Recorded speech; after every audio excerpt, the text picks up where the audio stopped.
Howdy. What a tough way to end it. 68-67, U of H loses.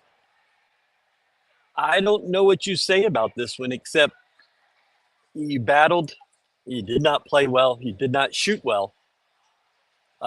Let's go around. Brad, what are your thoughts? I hated it. It was terrible. I mean, just plain and simple. It was just horrible shooting. And you're not going to win. You're not going to win any games shooting the ball like we did. And especially whenever your two go-to scorers are just absent. Yeah. But hey, we fouled a lot. So, I mean, I guess if you're counting on, I guess those are positives if you like high numbers. Yeah. LJ Cryer has to play a lot better on the road. He has been bad in 2 games this week. 4 of 23. 4 of 23 from the floor, 2 of 13 from 3. I'm not going to do math on you right now, but that does not sound good. I mean, that's literally shooting you out of the ball game. Yeah. Starnes, thoughts? Yeah, I was almost shocked that they were able to take the lead in this game. They were down, I think, as much as 7, but it felt like more. Until Damian Dunn hit that and one, and then the 3 to take the lead, I couldn't. It seemed like the offense just couldn't really put together 2 straight makes, and even then, I don't even know if it was 2 straight makes. I believe there was a possession in between there. This team, and LJ Cryer, like Brad said, 4 of 23 in the last 2 games.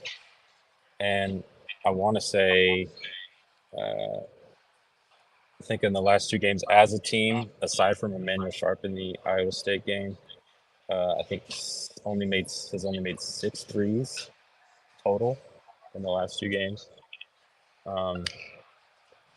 The offense is kind of struggling to find an identity, and we had seen glimpses of it, I think, this year against Texas A&M, against Xavier, but now on the road in the Big 12, I think it's shown itself, and yet, they were in these games because of the defense, because of heroic plays by guys like Jamal Shedd and Jawan Roberts and Damian Dunn, who had probably his best game at U of H. I mean, these are road games in the Big 12. You can't miss these shots like that. You can't play offense like that. Yeah. So I talked with Kellen on Thursday, and he specifically said that Jawan and Damian Dunn have to get 10 shots a game. And if you look at what you had tonight, Damian Dunn had 8 attempts, but then he had another couple of fouled shot attempts, which don't count. Jawan had 18 attempts, the most he's ever had. And you know what's most interesting about that 18 attempts is how does Jawan take 18 shots, but only go to the line 1 time? And that was not on a shot attempt. That was on the floor. Yeah. And so it was a 1-on-1. And he missed the first. And that is a crucial miss. Yeah, chance to go up 3. But on the other side of that is if he had shot 6, 8, 10 free throws by that point, is it different? Now, you can't say that, and I get it, but I don't understand how the guy shoots at the rim 18 times and doesn't get a free throw attempt. I asked Kelvin about that after the game, and he was not taking the bait. He said, yeah, that's a good point. So didn't take the bait. Didn't want to talk about that. Yeah, it was a heavy whistle early on, especially, and then late. U of H just has to be better. By the way, let's stop for a second. Timeout. Galen is on the floor right now. He's playing in Birmingham, so that's why he's not with us. Brad Tounce from GoCoogs.com, Starnes Leland from the Cougar and GoCoogs. Thank y'all so much for joining us. Thank you Let's for look at. having me. Thank you, buddy. Thank you for coming. And Starnes and I are both in the arena. Brad is back on Mars at exit 43 outside of downtown. Well, Halo Sounds a startup bit menu. nuked. what'd you say, Starnes? It's in the Halo startup menu. It looks like. Halo startup menu. I don't know what that means, but I agree. You won't win many games going 4 of 18 from 3. I think that is. I think that's an easy way to put it. I thought we learned that lesson against Villanova. Yeah, and against Iowa State, except for Sharp. I can't believe nobody fouled out of this game. I mean, that's the miracle is that you had 3 guys with 4, but nobody fouled out. Jamie's scouting report said that this team was going to run a lot. They were going to score in transition. They were averaging about 24 points a game in transition. They had 8 points in transition. 2 of those were free throws. I know the first 2. So you limited them from doing what they want to do. Flip side, they were 7 of 14 from 3. That can't happen. And it was open shooters. It wasn't like they were making contested ones. They had a lot of open looks from outside. So you cannot be 4 of 18 or whatever that was. What would your plan be for offense be right now? Obviously, you went to something different with Jawan. Damian created a lot. But what's plan B? Well, I think we found, and I think we saw a little bit of that plan B, like in the final 2 minutes, where it's give the ball to Jamal Shed and go. He had a big shot. He had big shots against Iowa State as well. That seems to be, and Kelvin Sampson seemed to be upset. He didn't call the timeout in those last 6.7 seconds, and He said he never would, right? Never would. And said it was never a consideration, would never call it there. Well, he's never done it. He's never done it. And he thinks that timeout helps TCU. It does. Probably more than it helps them. Well, I mean, you think back to Wichita State. Think back to Wisconsin. Yeah. Wichita State is what he brought up actually tonight. Yeah. I mean, you've got a chance to. They're expecting a timeout. You've got a chance to catch them in transition and get everybody up the floor. Problem is that we had the wrong guy throwing the ball into the wrong guy bringing the ball up the floor. Should have been the other way around, or somebody getting the ball to Jamal instead of Jamal getting the ball to anybody. And that's the part that he talked about in the post game is that they can't have it go that way. And Jamal has to have the ball in his hand. Everybody's spread out so he can drive. And TCU actually burned their last time out with about 3 minutes to play. Yeah. So they were, they had no shot at subbing in or doing anything unless you call timeout there. And right. U of H never looked settled in that last 8 seconds or 6 seconds, whatever it was. From the time the ball went in, that rattle around the rim and fall finally for TCU, from the time that went in, they looked like they didn't have any clue of what was happening. Yeah. Starnes, what you got? Or Brad, that's fine too. No, for me, the plan B is which should be plan A is we need a lot more movement on offense. We've got too many people just standing around camping the 3-point line, waiting to get a pass. I mean, we're going for our pick and roll. The defense is not trying to fight over the pick very often. They're just trying to hedge it and contain both the post and the guard.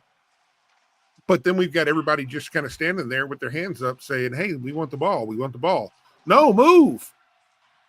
I see a lot of room for opportunity with with uh, with Roberts getting pushed out of the post and having to catch the ball further away from the basket. There's a lot of room on the backside if you start running cutters through there. But the guy's got to do it.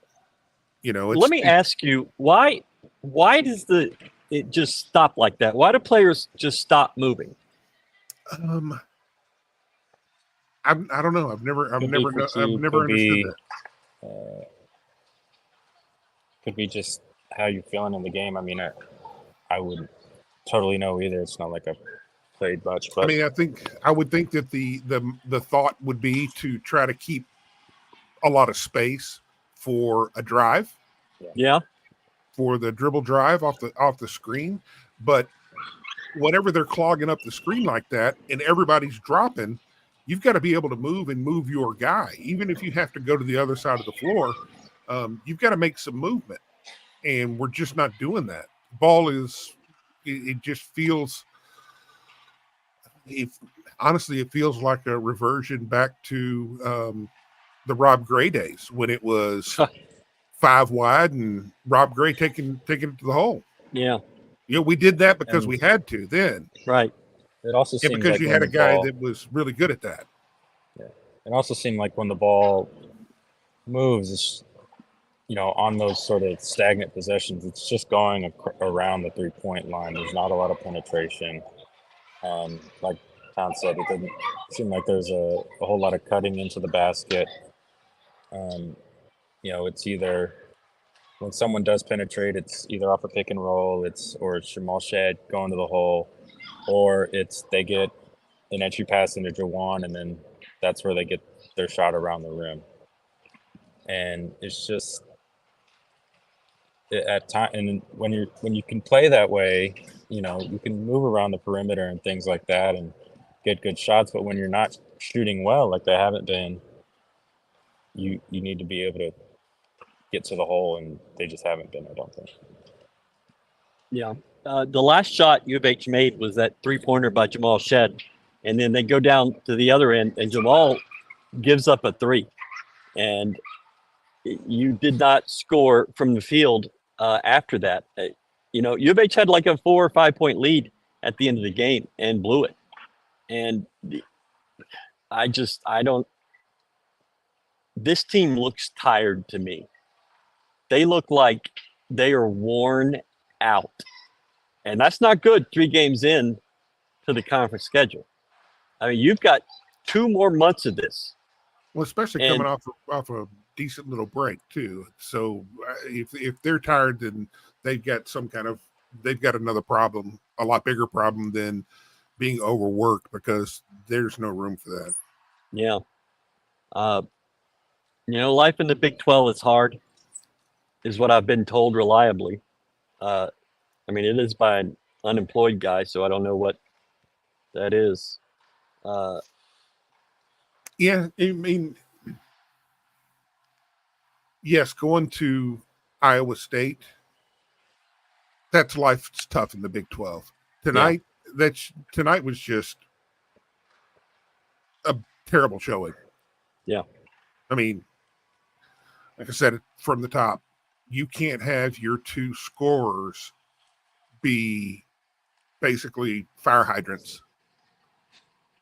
And they've got to do something. They got to produce. I mean, yeah. It is a quote unquote tough shot, but LJ's going to hit that shot there in the last minute. The one out on the wing. Yeah. It was a nice up and under. He got the guy up, and then he had an easy uncontested shot, and he's in between trying to make it clean or off the backboard, and so he just clanks it between both from 6 feet. Yeah, you got to make that shot. Yeah, and these last 2 games, it's not like he's getting bad shots. He's just not making them. And I think a guy like that, you'd expect to, be able to get it back sooner rather than later. But these first 2 games, these road games where you can really get a head start on things, and even with one loss, you got. I think you mentioned this last show, Ryan. You win this game, and then you got two games at home, and you could be 4-1 in the Big Yeah. 12. Well, the problem is that you thought that Texas Tech was going to be one of the easier games in the league, and all of a sudden they're 3-0. Yeah. And it doesn't let up. You get until Wednesday this week, and you fly home tonight, and you're home all week. I am curious to see how they handle "quote unquote" load management. This team looks like they need rest, but they just may not be good enough to have that luxury. And I think that is this comment that we had up for a bit, and your margin for error is so much smaller. There's no margin for error. There's none. No. You had an opportunity. TCU was terrible at the free throw line tonight. They were 16 of 29. They missed 13 from the line. They were 13 of 29 on layups. So think about that. 58 shots, layup and free throw. And they hit half of them, 29. Mm-hmm. They gave you every opportunity to win this game, to steal this game, and you couldn't do it. And Jawan Roberts had the best game I've ever seen him play, and really left it all out there. He's still hurting with the knee, but had 20 points and 13 boards and 5 assists, 6 assists? 5 assists, I don't know. It could be 5 or 6. 5 assists and 4 blocks. And there was a point there in the second half when TCU had been up 4, 5, 6, where I think he blocked 2 in a row and may have blocked 3 in a row and didn't get credit for one of them. He put that team on his back and just could not find a teammate to help him get him across the line tonight. Mm-hmm. That first half, that one thing I thought was interesting. Jamal Shedd had 2 early fouls. He didn't play the rest of the first half. He plays the entire second half. But well, I told you at halftime that he was going to have to play all 20 minutes because everything was so out of sorts once he came out that you just had to have him in there until he picked up number 5. There was no spot for him to come out. Yeah. And I also wonder if that first half, I think maybe could have gotten away with putting him back in that first half, but it seemed like, that second unit offense is so disjointed at times that it seems like maybe Kelvin Sampson wants to work that out. Yeah. And he wants those guys to go in there and figure it out. And, maybe that'll, they ended up, it was a 12-point lead. It went down to 2 by halftime. You pointed out to me during the game, there was a lineup. What was the 5 that were on the floor? Because there was no point guard. There was no one close to a point guard. Yeah. There was no LJ, Malik, or Jamal. I believe it was Sharp, Dunn, Ramon Walker, and 2 bigs, and I don't remember who the big. I think it was JoJo and Jawan at that point. It was a really weird lineup, and it didn't last very long. Actually, it was JVR, and they pulled him for Jawan. Or no, maybe they pulled Malik for LJ. But it didn't last long, and they were not happy with how that went. I think if U of H has like a 50 free throw advantage in the next game, that'll probably even things out after what you've experienced in your first 2 road games in the league. How about West Virginia taking down Texas? I mean, you thought West Virginia was the worst team you'd seen in the league, and then they beat Texas. It's going to be hard to win road games in this conference. But, man, you feel like you had 2 great chances at Iowa State and at Fort Worth. And you come up over. And I wish I could get the download right now, but Starnes, tell me if you think Kelvin almost sounded. There was a lot of emotion in his throat when he was talking after the game. It almost sounded like he was. I don't want to say on the verge of tears, but it was. He was almost choked up. I think early on I noticed a little bit. He was really upset. You could tell that. Yeah. And I think you did see. I heard a little bit of that early on. I think later on, not so much, but he was definitely more talkative than the Iowa State game. He gave his mostly normal answers. I think he was up there. I think they just allowed fewer questions and things like that. But there were certainly longer answers and more talkative. It wasn't as short as it was at Iowa State. That was brutal, to be honest, to watch that. Today, he did answer questions. He didn't answer my question about Juwan and the fouls, but I think he answered everything else. We're going to have some sound from him in just a bit. Towns, what did you think about the play of JoJo and JVR tonight? I thought JoJo was very efficient in the foul department. He got 4 in 11 minutes. That's good. That's old school Breon Brady style. That was impressive. I mean, I see one of the comments from Jamie, and about the refs. We're not ref blamers here. As much as I mean, the disparity looks bad. But we're a team that plays very, very physical, and it's up to them if they want to call it or not.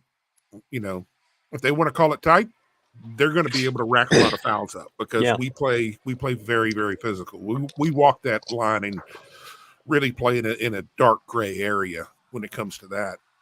And Kelvin said that after the game. He said a tight whistle is never going to benefit us. No. I mean, you saw it at Iowa State. You see it again tonight, especially tonight, I think. I think you're just going to see that on the road, though. I think, I mean, you saw it at Xavier, too. I mean, what was it, 27 fouls called against you, or maybe closer to 30? Yeah. That's just how it's going to be, and they're going to have to adjust going forward. You know, during how they I don't know. I mean, they're not going to change the way they play, but you're gonna have to be more disciplined. You're absolutely right. And you know, with a guy like JoJo Tugler, who's a freshman, and that's just what he's going to do. I think as a freshman, you're just going to have to live with that. Yeah, if you're going to play him the kind of minutes you're trying to play him, that's going to happen. Yeah. Can we listen to a little bit of sound from Kelvin? I think this was the start of his press conference, but let's listen to this for just a minute. No, it wasn't 12. I said at the end. It was what? 4 or 5. Yeah, 4 or 5, something like that. So, no, we had a good chance to win this game. I mean, we were right there. But Tennyson kid hit some big threes. Kudos to him. You know, we didn't play as good a defense as I would have liked. But TCU is also a very good offensive team. But you know, we played 2 road games, 0-2, and we've been in a position to win them both. So, got to go home, get ready, play a big home game. Kelvin, what do you attribute the lesser defense to? Them being really, really good. And they don't have J1 and if you're going to play J1 and JVR together, I'm okay with J1 guarding a kid like Miller. You know, I know Miller had a couple baskets tonight, but I thought we did a great job with him. It was the roller and then the skip pass to the corner. Tennyson made a couple of those threes. You know, if you'd asked me, if you'd have told me that we were going to hold them to 8 fast break points, for instance, I said, okay, we're probably going to win this game. But, you know, we got to shoot the ball better. I'm sure Jamie, they go 8 for 15 from the 3, and we go 4 for 18. We had a couple of tough looks, but we also had a lot of wide open looks we didn't make. So it's not a difficult game. It's a real simple game. You know, we played good enough to win. We didn't. I wish we could have done this, and this better, but I wished we could have got the ball in Jamal's hands. Who late game situation? That's what we work on. Don't call timeout. Get to Jamal. Get to the sidelines, let ball attack the middle of the floor, and hopefully we learn from that. We'll go to Jamie. Towns, what are your thoughts on what you just heard? I thought it was on point. I mean, everything kind of goes out the window. We can sit here and say that the defense broke down. I would love to see them a little bit more disciplined on the help side defense. Sometimes those guys are getting sucked in way too far. Once they're crossing, if you draw a line down the middle of the floor vertically, once they start crossing over while the ball's on the wing, they're getting too far in. You know, you don't want to get too far into the lane from being backside help, because that's what left that guy wide open for the 3-pointer. We just got I think it was Cryer on the backside. He was all the way on the other side of he had 1 foot outside the lane on ball side, and there's no way you can get back for a skip pass on that. Yeah. Barnes. But you know, all the defensive effort in the world is not going to change being horrible from the floor like we were. Yeah, I think You were really good in the paint. I think you were perfectly fine in the paint, but anything outside of that, not great. Yeah, and you think, I mean, yeah, I think the defense was fine. I think it's been fine these last 2 games. Probably more than fine. At some point, you know, the offense has to catch up. You got to hit wide open threes. You got to get better shots on the outside. You know, you need to maybe somehow, you know, get into the paint more. There's just there are times, and we've talked about this, and Ryan, we talked about this during the game, where it just isn't there, and they'll have bad possessions where they'll end up scoring, whether it's because of an effort play. I mean, there was that JoJo Tugler score where I don't really remember how that ball went in, but it hit somebody and then it went in. Yeah. It was a nice deflection. Yeah, you're going to be able to get. That's part of the nature of this team, that even with bad shots, you're going to be able to get some extra shots and get them to go in. But you know, these teams are going against in the Big 12. They are better rebounding teams. They are better defensive teams, and you're going to be able to need to score on that first shot. You can't rely. I don't think you can rely as much on the offensive rebound, which they did well today. I thought they did. Yeah, I thought they offensive rebounded really well. It's just you can't miss that many shots. Let's look at a few comments. Played 16 games. The opponent has still not scored 70. I think tonight was the 3rd time this year that a team has scored or has shot 40% on U of H. I believe that's correct. Iowa State did not. This team did. And TCU was 27% in the first half. Yeah. Well, I mean, they decided that they were going inside in the second half, and that's what they did. They shot 55%. from the floor. They were 4 of 4 on 3-pointers in the second half. That can't happen. So that's really pretty bad. Cryer has to do better. I think that's going to be exactly what you're going to talk about. Nobody on this show will ever blame the refs.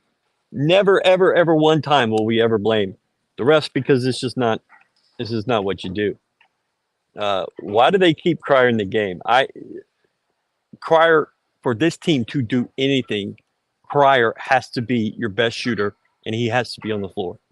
And if he's off the floor, that means you're putting in Damian Dunn or Malik Wilson, and that's not the recipe to win. Yes, they have roles, and Damian had a great night tonight, but you've got to have LJ Cryer on the floor. Mm-hmm. I believe somebody says that 68 is the most points you've given up this season. That's shocking. That's just unbelievable to think about, but it's true. Have to do a better job adjusting, and that's the bottom line, is that this league is harder. Adjust. You're never going to get a foul call on the road. Adjust. Mm-hmm. You have to understand what you've gotten yourself into. And if you can't adjust to that, you're going to go 2-7, 1-8 on the road. From the start of the conference season, I said 11-7 would be a pretty good year. And I still think that. I still think now you're going to have to steal some things on the road to get to that 11-7. But I think 11-7 in this conference is going to be pretty good. It probably won't win it, but you've seen the trouble Kansas has had. You've seen what Texas is doing. Baylor and Texas Tech, we'll see. But yeah, I just think that you've got to be a lot better. Tough night for Damon. Emmett O, former U of H golfer. Emmett O. Tough night for Damon. Probably his best game, but an awful taste in your mouth. Yeah. Not how you want that to end. I don't remember. I didn't see what the technical was. It was talking, I think. It was just talking? Okay. Brad? Okay. Brad, not going to talk. No, I mean, it was. It was just trash talk, right? He didn't hit him or anything like that. No. Okay. And who the hell calls a technical on trash talk? Unless you're doing it directly to the ref. Yeah, and he wasn't. He was talking to the player. But Damian now, like it or not, has a reputation. And they're going to look at things differently. The Iowa State thing, looking at it from the back end, I mean, he should have probably been thrown out of the game. He fish hooked the guy and had him hooked. And I think that, referees see that, and they're just not going to let him have much room for error there. The problem I had with him going 4-4 is their best shooters getting wide open looks. That was the thing that I thought early in the game, that you would take that, let them shoot from outside, because they're not getting to the rim. They're out of their game plan. But they started hitting him, and they hit 2 in a row, and then they hit 3, and then second half they made every one of them. That's just, you can't have that happen. And this team's, I would hate to be in that facility tomorrow when this film gets broken down, because it is going to be a brutal slog of 3 or 4 hours. And knowing how Kelvin does this, he's going to bring him in and beat the hell out of him in the film room, and take him onto the court, and then bring him back in the film room. It's going to be quite a. And you think about it. I mean, these are games in the AAC that you probably win by double digits against certain teams. You at least make that play at the end against AAC teams. Yeah. You've shown that. You haven't made it in the last 2 on the road. Here's a question. Are we missing a guy that can get a bucket when struggling like Sasser could? Yeah, you have the guy. He's just not getting the buckets. Yeah. you know, the only problem is the shots aren't falling. They're not getting bad looks for the most part. It's just they're not He's going been in. getting killed, and I think that's also compounded with he's the one who's been in Big 12 games and things like that. So he theoretically he should, but I don't know. I think guys are allowed to have bad games, bad two games, bad stretches. That's just what happens, especially when Yeah. you're a shooter. It's just what happens, and Yeah. I think unfortunately they happened in the first two Big 12 road games you have, and even with that, you were still right there for both of them. I think he'll be fine. Is he Marcus Sasser? I don't think he is. They're different. I mean, they're different kind of scores, but Marcus Sasser just he's Jerry West Award winner, and he's in the NBA right now, and he's playing well. He's not on a good team, but he's playing well. I don't think you can expect a guy like that to just show up after you lose him. LJ Cryer's a good player, a great player, even, but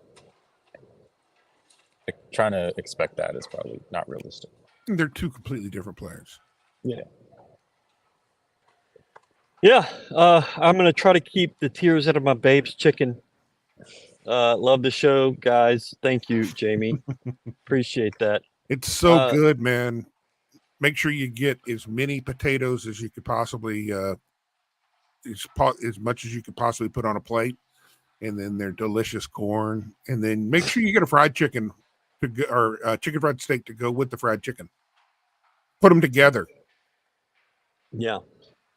It's delicious. And they give you like a Ziploc bag if you want it to go, and get you a big Ziploc bag. I think you have to bring your own. I usually just bring a Kroger bag and just spoon it all. Well, no, they Babes gave you a big see-through bag. It was weird. Why didn't you tell me that? You brought some back to the house. I did. Anyways, we're talking about something that happened at Big 12 Media Days, and that is not excellent. Thank y'all for some of you not logging off. That was sweet. Shot creation is another thing guards have to be better at. This is true. There is not a lot of shot creation in this offense right now.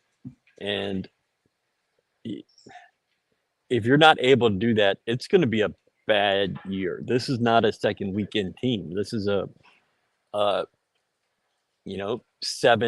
matchup or 7-10 matchup in the first round where you get beat.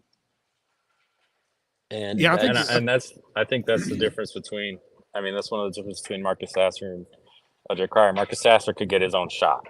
LJ Cryer can at times, but really you have to set it up for him. Same with Tremont Mark. I mean, Emmanuel Sharp's done an amazing job, but he's not a shot creator. Tremont Mark was good. I mean, he won it. They beat Auburn last year purely off of giving him the ball and getting out of the way, and that's the difference with this year's team from last year's. And that's why they're going to have to learn that you're not going to be able to create your shot very often. Jamal can do what he wants to do, but these guys aren't going to take people off the dribble. So in turn, they're going to have to work a lot harder off the ball. And it's going to entail more than just standing there with their hands ready to shoot, because that's not getting open. Yeah. And I can imagine that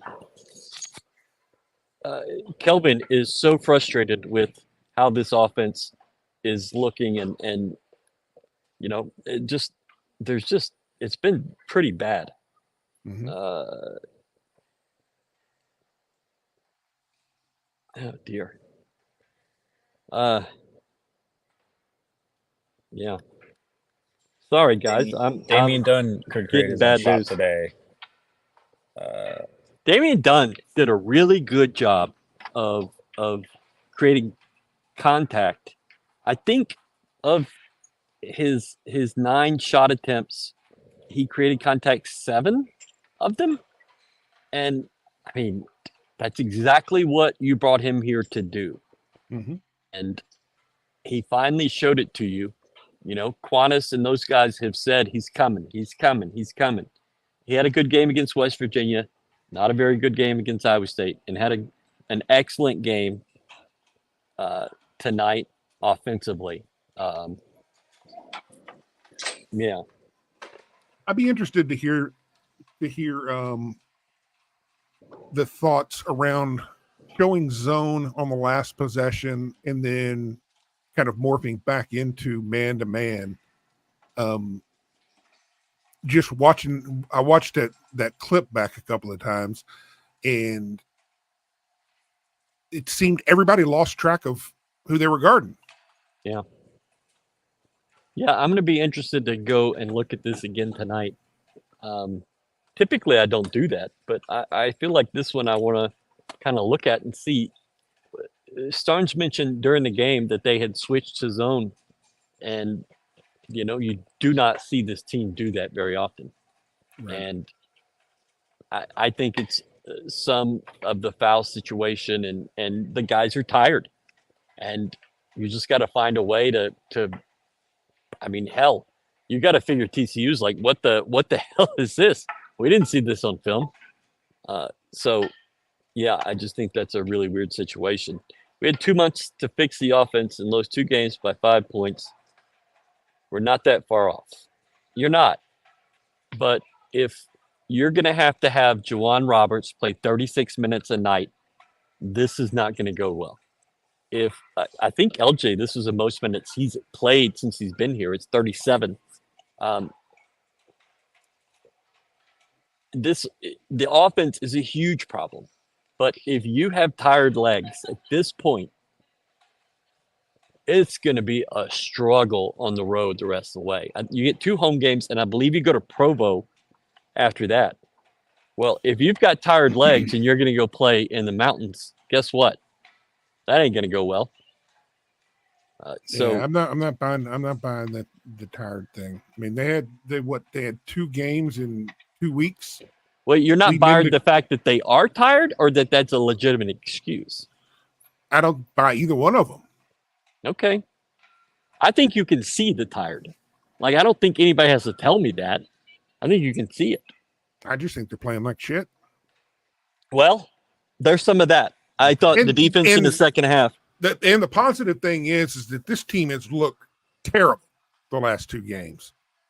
And they had the game in their hands to win, both of them. They just didn't. They just lacked those winning plays. That's what separated us for years, is making those winning plays, little bitty small things. Keeping the ball going, getting another tip, making a free throw. Brad, you don't get to see I agree with Towns very often, so I wanted you to see this. Not tired, just shit. Sometimes maybe good, sometimes maybe shit. Yeah. I just, from having been around this team as much as I have, and just knowing a little bit about them, I just think there's some tired legs. And I can't tell you why that is, because it should not be there at this point in the year. Because it doesn't make any sense. It makes zero sense whatsoever. Okay, everybody can stop. Thank you, bullshit. Chad. Thank you, all of you. You can all go to hell, because nobody is going to say they agree with Towns here ever again. Why don't you just get yourself a Coke frosting mug and suck it? I wonder now, how much Terrence Arsenault's injury looms. Huge. I think you and I and a lot of people who were around the team knew it was going to be a big deal. I personally didn't expect it to be as big of a deal. Just as a guy who can really take some minutes and play good in the front court. You just don't have a wing that can do the things that Terrence can do. Yeah. And it's the guys that he could have guarded, just not even about his offense, but the rebounds and the guys that he could have guarded, which free up Emmanuel to do some different things. Emmanuel doesn't play 37 minutes at Iowa State if there's a Terrence Arsenault, because he's not needed to guard 6'8" guys. Terrence Arsenault takes that job. Yeah. And so I think the loss of Arsenault is a huge deal for this team. But ain't nothing going to bring it back. And you have to go to war with the guys that are here. And you've just got to be better. Ramon Walker But and Towns Willie has not been correct. Gibson So both didn't play in the second half. They played minutes in the first. I think that happened in the Iowa State game. They both played minutes in the first, didn't play in the second half. They have to play good enough to warrant something in the second half of games. Can we talk a second? I'm looking over here at the Baylor game. You build this beautiful arena, and then you freaking broadcast the games from the space station. The hell, man! I hate this. I hate watching them on video. It's terrible. I think they're going to correct this after year one, but it's probably hard to do that during the season. It is very possible that they just didn't think about it. They were trying to get everybody on top, and we're going to do all this. And oh yeah, where are we putting the damn camera? Oh yeah, up there's good. Well, I mean, I know like at Dayton has a similar camera angle, but they're actually a lot closer to the playing field or the court. And this one just is wide camera shot from the space station. It's terrible. Yeah. It's like Cameron Indoor, but you take that because of the history of that arena. This, I think you just got to be better, and I think they'll figure it out. But damn, it is a long way. Don't you have a zoom on the camera? Can't you just zoom in a little? I don't know. I would hope so. Yeah. So what do we got? Let's put this behind us. It's I'm too frustrated, and I want to just wash myself of this stench of failure. What do we got coming up? More games. We just got an email that, hey, Starnes, we're going to be at the facility on MLK Day on Monday talking to players. They couldn't just give us the holiday, so we'll be back Monday. Yay. You get no holidays, sir. No. I took 4 days at Christmas, and I felt terrible about it, but yeah. I feel like you need an oxygen tank to watch Baylor. Good point. Yeah, we need his 2 fouls in the first half.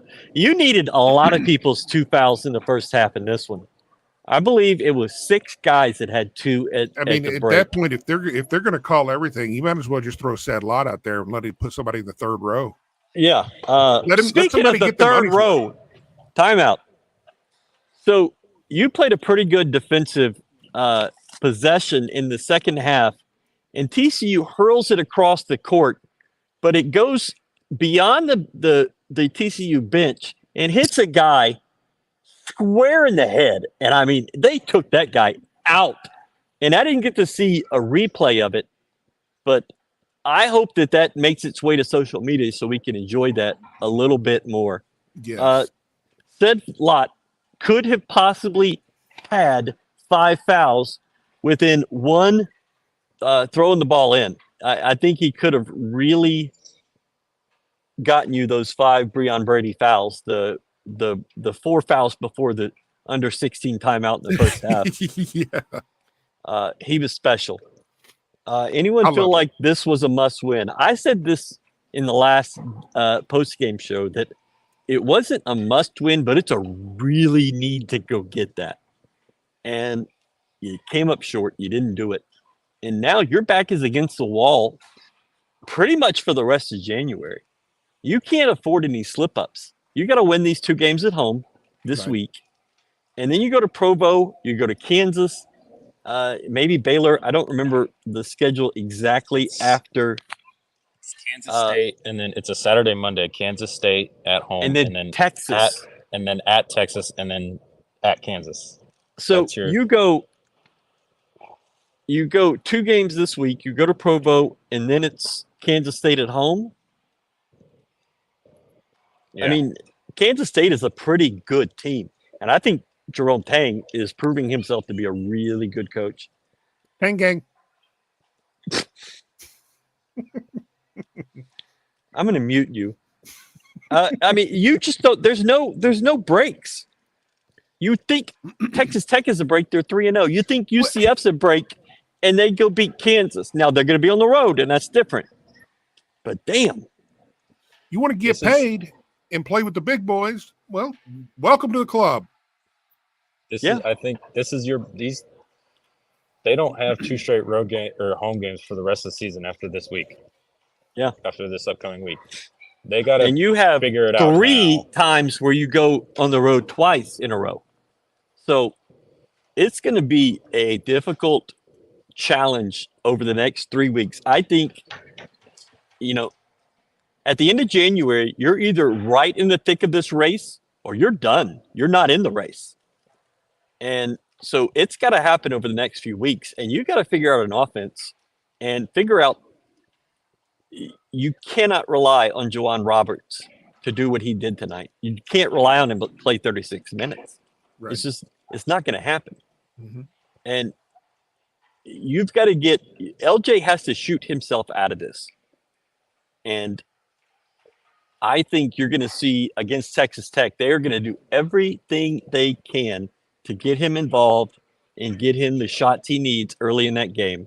Mm-hmm. Just like they did with Juwan tonight. I mean, they fed Juwan over and over early in this game, especially. They need to. I hope they do have a lot of film work this week, because the obvious difference in coming to the Big 12 is better players and better teams. But the biggest difference is that opposing coaches and opposing coaching staffs are on the same level as ours, and they're going to prepare pretty much the exact same way that we prepare. So they're going to know everything that you do well. They're going to try to force you. They're not going to be able to stop you completely, but they're going to want to put you in positions where you are less successful. And they're doing that right now. They're not completely stopping us, but they're putting us in places we don't want to be and that we're uncomfortable in, and we're just shooting ourselves in the foot doing it. Yeah. There's no Penny Hardaways in this league. You faced a lot of subpar coaches in the American, right? And I mean, well, not who the bad coach is. Who's the bad coach? Not only that. You should say not only that one more time. You've got really good staff to go along with it too. Yeah, that's where the real biggest difference is going to be, is because you've got high quality guys that can learn your tendencies and can teach those. And we're gonna have to make a jump. We're gonna have to make an adjustment. Yeah. So get used to everything. If you don't like what's going on today, the players don't like what's been going on the last 2 games, get used to it, because you're going to see it every single game until you can do something about it. Yeah, and I mean, this team has not looked good for 2 games. Galen has shot the ball 10 times tonight. He's 4-10. He's got 3 rebounds, 3 assists. Not playing bad. What's the score? They're getting beat. It's 98-83 in Birmingham. We looked at tickets tonight, and most of the tickets in the arena are $15 to go see them play. But then there are some right near the bench that are $170 to go see a G League team. And wow. I love you, Galen, but we ain't paying no $170. I want to say shout out to Galen. He was my 500th follower. I really appreciate that. Yeah. He wasn't following? Okay. He wasn't. Look at that. But we got you to 500, something like 520. I feel like we're doing some good stuff. Gut check time. John Bledsoe. Don't like that guy. Hate to say this, but are we an 8 or 9 loss team? Potentially. You could be. If you think that, I mean, at this point, you've got 15 games left in the league. Mm-hmm. To be an 8-loss team, you got to go better than, or to be better than an 8-loss team, You got to go 10-5 or better. And that's a hard ask for the places you're going. You're going to Austin, you're going to Baylor, you're going to Kansas, you're going to Provo, and then you're going to UCF, which apparently is like the hardest place in the world to play now. So there's no record that's off the table. And, you could see this team turn around. This team starts making shots, and all of a sudden, you're a Sweet 16 Elite 8 team, maybe Final Four team. Well, that's the thing is that, and it ain't like you need to make 30 more shots a game. You need to make 3 or 4. Mm-hmm. But that's the difference in the top of this league, in the middle of this league, is 3 shots a game. And did LJ jinx himself by saying, I don't think he jinxed himself. I think he's played really poorly. I don't think he's handled these 2 situations very well. But go ahead, Starnes. You're 3 or 4 shots away, and you're going to have to be pushing the end of January when you still got 2 months left. You still got it. You still got February. You still got March, and then you want to be playing your best ball at March, and just doesn't give you a lot of cushion when you would like to have it. When this team, prides itself on playing its best ball in March. Mm-hmm. Well, you got to be able to play well enough in January to where you're not giving that guys March too matters, right? Yeah. Not. I think March is going to matter, but you have to play well enough at this point to where last year's team, Marcus Sasser ended up getting hurt. Guys were worn out. You don't want to end up at that point again. No. And that's why these next 2 home games, this next week is so crucial. You have a tough Texas Tech team and then a UCF team that has played well. A lot of things are going to have to be figured out. For sure. Next week. Mm-hmm. Has Juwan had his knee drained yet in 2024? I do not believe he has. I believe the last time was right before Christmas on like the 23rd. And he missed the Penn game and then has been, I think, pretty good since then. U of H was overranked at this point, a middle of the pack Big 12 team. Take over a game and close it out. All of that's correct. I can't disagree. But are you a middle of the pack team, or have you lost 2 close road games? If you win either of these 2, I think everybody has a different feeling about this team. I think if you're 2-1 versus 1-2, it's like everything is different. But I think that this is the 2 losses. If we would have won both of those, I would feel like we stole those games because we did not play well at all in either one of them. So this is the good wake-up call, I guess, because this is telling you exactly what you are, not what you think you are. Yep. It's not telling you what you could possibly be. This is where you are right now, and you are mid to bottom team in the Big 12. It's up to this team to go and figure it out and prove otherwise. And it doesn't get easier. We had a pretty nice ease into it other than the trip to Iowa State, but we're going to play better teams. We're going to face a lot better players, and we're going to do it twice a week. This team hasn't closed it out or learned how to close it out yet. They're going to get through this. Yeah. I mean,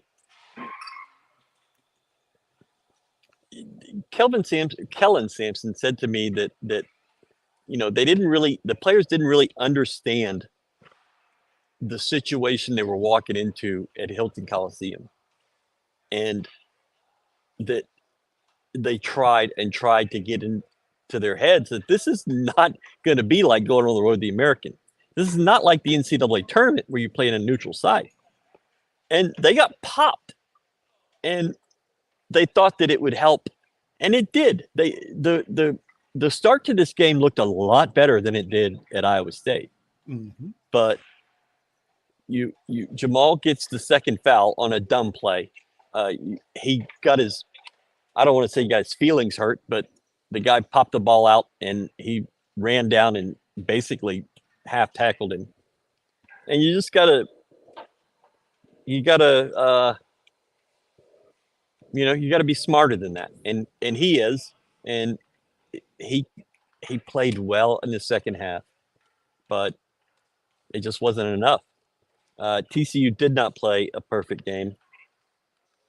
TCU was bad in a lot of ways, but they were at home and they made just enough plays, and they had the free throw attempts to help out.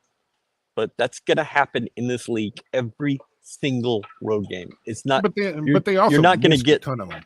They missed a ton of them. I think they missed almost half. It was 51%. I mean, they were begging us to win this game, and once we Both decided we teams didn't. Begged the other team to win it. Yeah, once we Please. proved that we didn't want to take it and shut the door, then they said, screw it, we'll just go ahead and walk away with this one. Yeah. And, I mean, they needed all of that loud, crispy rim down there. Bounce, finally falls in. They missed so many shots like that. They just bounced and bounced, and you thought were going in and didn't. Starnes said, fuck it, I'm out of here. I'm not dealing with this shit anymore. Pull the ripcord. Yep, he kind of did. But I think you're right. U of H fans are going to have a nasty taste in their mouth. I like the sound of that. Just keep saying you're right. It's a good theme. Good theme for today. Sorry about that. There's stairs right in front of me, and I could just tumble down them before I ever think about saying you're right again. You're one of the biggest dumbasses I've ever met in my entire life. That is true. And I'm never going to say you're right. I accept that. Now, this is accurate. Dunn scored and got the and one and got called for a technical all in the same play. So it was a 1-point swing. Very impressive play. And it's hard to remember somebody ever doing that. I don't remember it. But that's a hell of a play. Thank you, Philip, for pointing that out, because that is 100% true. So let's go to final thoughts. I think we've had enough. If we're moving on, I need to go move on. I need to eat. Starnes, what are your final thoughts of what you saw, what you experienced? This offense needs to figure some things out. I think you've done all, the offense has done, or the defense rather, has done all you can ask. I think they've probably done more than that.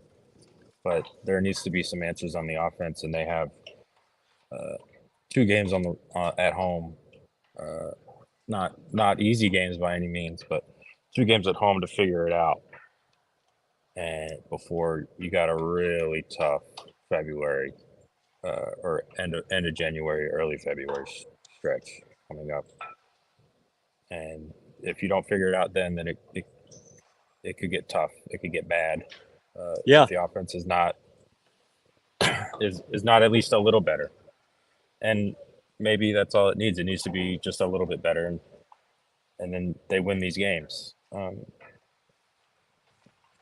But at the same time, I think, we just look at the track record of this team, of this program under Kelvin Sampson. I would bet they figure it out, and I would bet, when March comes around, they're going to be a tough team to beat, no matter what.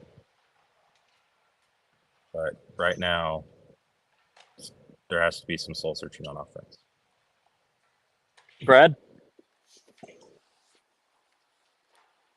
This team is what they are.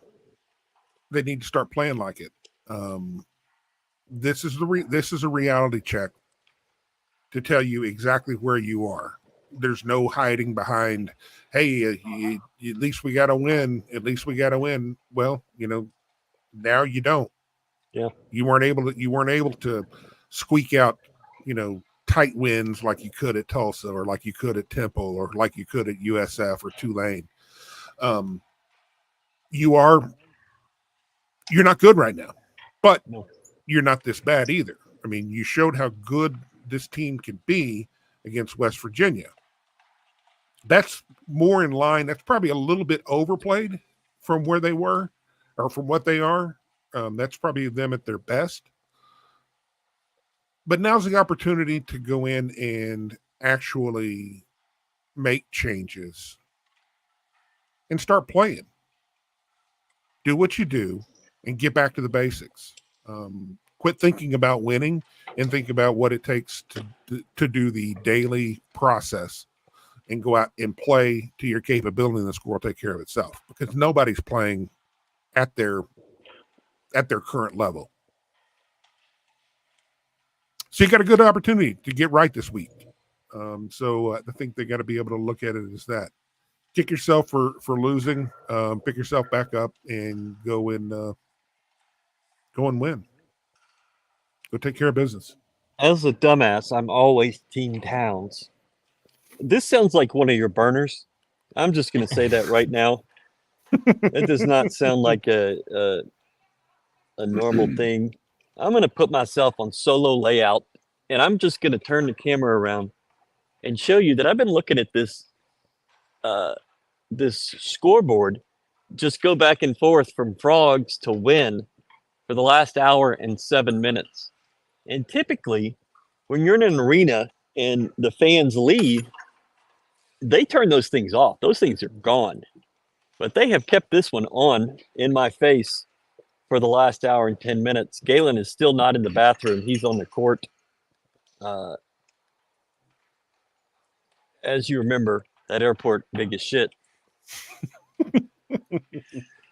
So as bad as we have talked about this team and this game and what you saw, it still was a 1-point game.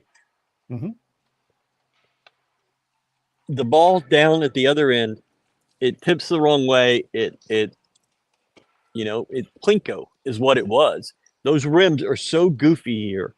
And we heard it in the pregame, and it just bounce. It bounced the wrong way. And you lost. You lost by a point. And it's not like you got blown out. It's not like you weren't in the game. You lost, but you were right there. You could have won this game late. You absolutely could have won this game, but you didn't. And so we're going to see, how does this team respond to this adversity? And it's going to be a hell of a week. You're going to learn a lot about this program over the next 7 days. If you are able to get 2 wins, and then you're 3-2 in the league, going to Provo, you've got something to build on. But you have to get 2 wins at home. And if you can't do that, then this whole season looks a lot different. One of the things that we haven't talked about, but because of the size of this league, the tournament is like forever in this conference. It starts on Tuesday and ends on Saturday. Mm-hmm. It's 5 days. And it's virtually impossible to run through that if you have to play that first day. And, it's way too early to be thinking that way, but there is some thought that, this could be pretty difficult, and you could be in the bottom half of this league and things just don't work out. Connor ends it with, I wouldn't want it any other way. This is what we signed up for. And this is 100% what you signed up for. You signed up for a good crowd at TCU. This arena is not big.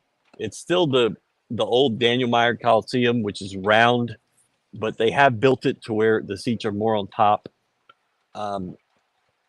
It's a cool arena.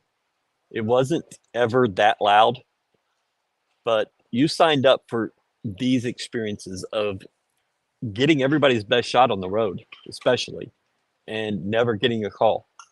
And you're never going to get a call on the road. Okay. You got those in the AAC because you were the big dog. But those days are over. You're not the big dog. You're never going to be the quote unquote big dog in this conference. But you are right there. I mean, you're a point away. And it happened. This is accurate, but wasn't going to happen tonight. We're going to go figure something out. It's late. It's 9 o'clock. This game was early, and I thought, okay, we'll get out of here early, but that didn't happen. So we're going to end it right there. 68-67 Cougars lose. And I don't know what to say, but you got to get better. And right now, that's 5 points over 2 games that you lost by. You lost by 4 and you lost by 1. Really, the loss at Iowa State was really by 2. It just the free throws at the end padded it a little. So you're right there. But you aren't able to get over the hump and make that winning play when you need to. And at some point, it's just hitting a shot. Sweep the leg. Yeah. I don't know who TI779, what is that a calculator? It's a much higher number than we had. But thank you so much. GoCoogs.com, thedailycougar.com. We're here all week. We've got shows and content and everything. And we'll be writing again in the morning about what we saw here. And I guess at some time driving home. Is it going to really be a freeze in Houston? Like, I've kind of ignored this because I just came out of 10-degree weather and then came up here and it was 40-mile-an-hour winds. And I haven't really thought about this. My mother is worried that, so I've got to go deal with her plants tomorrow. For me. That's it. Thank y'all so much. Starnes, Towns, appreciate it. Y'all did a great job. Thank you. We're going to try to do this much better on Wednesday night. I believe we'll have Galen with us, which we missed tonight. We need his expertise. And thank you, Widespread Panic. Dumbasses Unite. Can't end it any better than that. Dumbasses Unite.